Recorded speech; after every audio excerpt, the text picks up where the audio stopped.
Donc,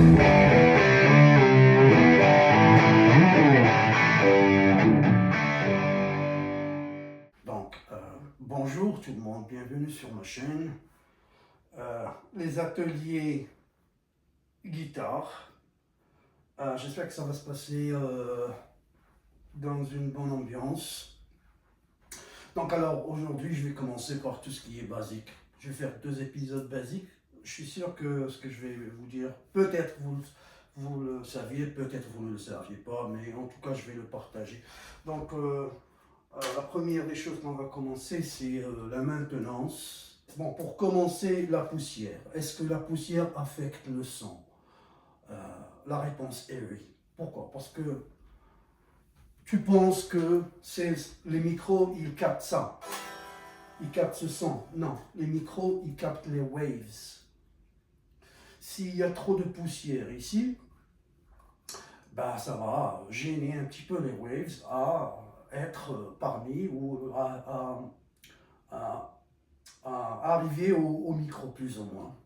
Donc moi ce que je fais, moi je suis déjà allergique à la poussière, beaucoup, j'ai beaucoup d'allergies.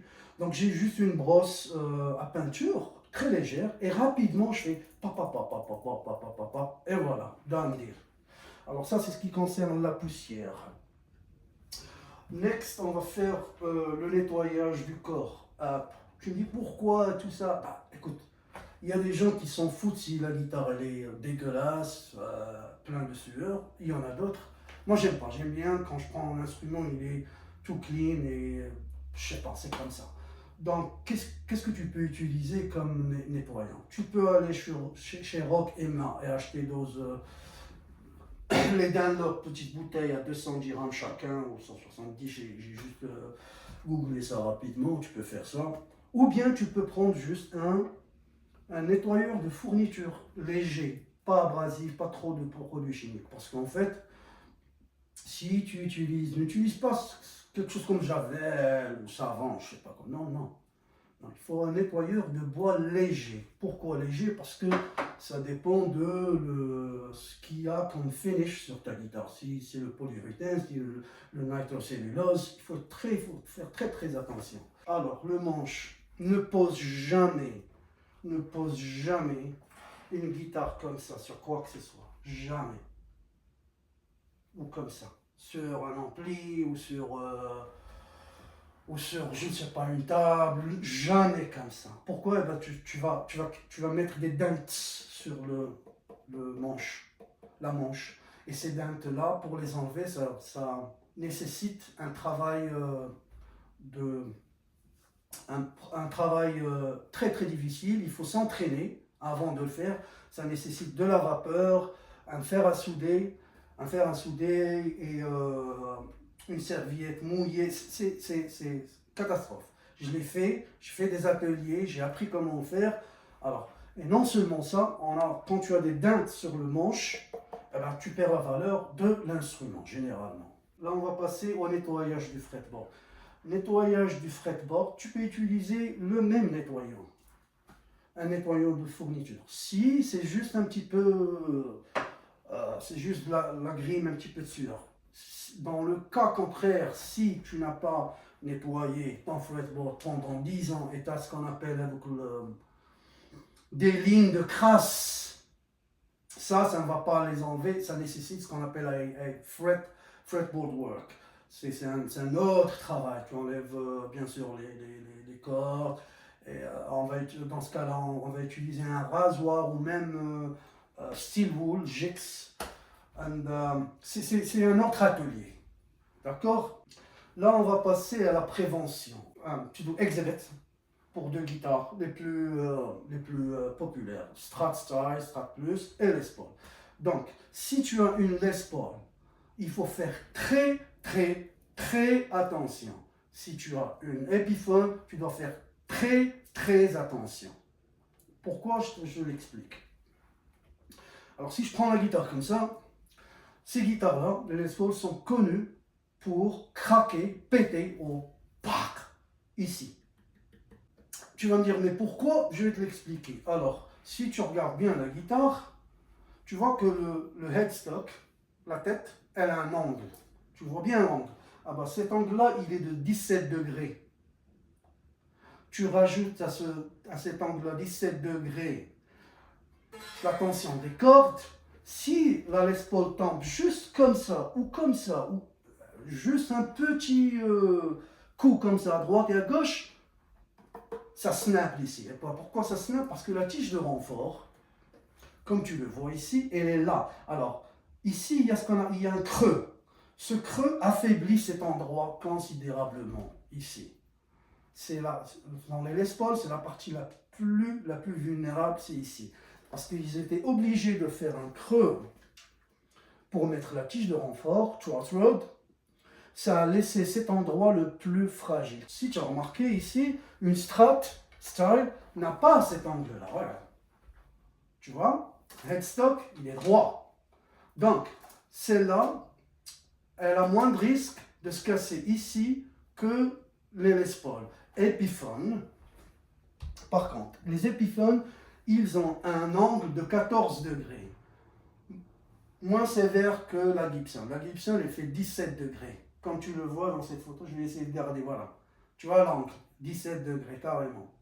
La prochaine étape, c'est le nettoyage du le neck ou le fretboard. Le fretboard, tu as besoin de mettre de l'huile de citron minimum à 2 fois par an.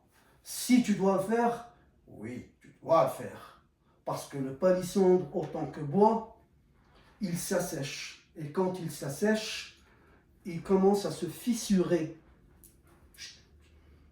Ça y est, il commence à se fatiguer, à se fissurer, il devient très très faible au toucher, il commence à le palissandre autant que bois. Tous les bois ont besoin de l'huile de citron pour les rejuvenate, pour les rendre plus denses et plus vivants. Alors, tu as besoin de ça, tu n'as pas le choix, il faut aller l'acheter à 200 dirhams, je crois 170 dirhams.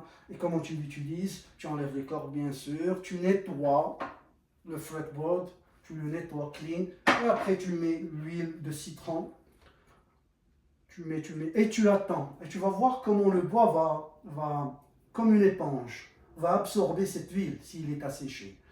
Et tu en rajoutes un petit peu, et tu attends 24 heures, quand tu retournes le lendemain, tu nettoies l'excès s'il y en a, et puis voilà.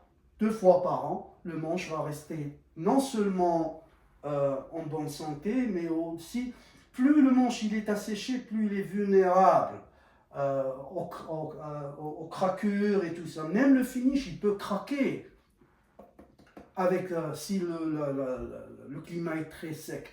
Donc, c'est pour ça que moi j'ai 2 hygromètres ici. Ces hygromètres, ils me disent, j'en ai un là et j'en ai un autre là-bas. Pour mes guitares, mes amplis et tout ça, le hygromètre, il me dit combien de humidité j'ai dans là où je vis. Généralement, la bonne humidité pour le matériel, c'est 45 à 60 ou 47 à 60. Ça, c'est parfait. Le bois ne souffre pas, les amplis ne souffrent pas, rien ne souffre. Bon, voilà. Ça, ce qui concerne... si tu as un neck qui n'est pas en palissandre, mais qui est en érable, alors tu dois vérifier s'il a un finish satin ou un finish gloss. S'il a un finish satin, comme celui-là, satin, ça veut dire qu'il y a une seule couche. Ça permet de l'huile de passer through. Si tu as un neck érable ici et érable là, tu essaies de voir s'il est gloss. S'il est gloss, ben, tu ne peux pas mettre de l'huile parce que le finish, le lacquer, le vernis, ne permettra pas à l'huile de passer dans le bois. S'il est satin, ça va permettre un petit peu. Alors le hardware. Nos mains, elles produisent de la sueur. Cette sueur, elle est acidique. Elle est acidique. Alors, pour exemple, moi, j'ai changé le cover ici. Ça, c'est Gibson 57 Classic. Ça, c'est 2000 dirhams chaque micro. J'ai changé le cover original que j'ai acheté de chez Sweetwater. À chaque fois, 35, 350 dirhams. Il y a du scotch, vous ne le voyez pas, mais ici, il y a du scotch. Pourquoi j'ai mis du scotch ici? En fait, parce que c'est l'endroit où je pose ma main. Donc là, on passe au nettoyage du hardware. Alors, avec une guitare, ne jamais utiliser de la force. Alors, la première option, c'est le nettoyant d'inox, des frigos et tout ça. Oh, sorry. Yeah, again. Les frigidaires, micro-ondes, inox. Alors, je trouve ça très effectif, pour te dire. C'est une mousse, tu mets sur le hardware et tu attends.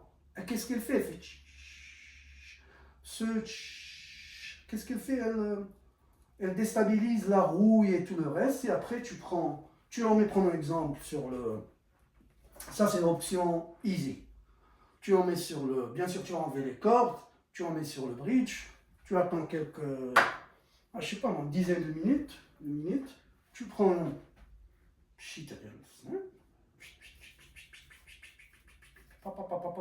Après, tu prends une éponge. Tu nettoies.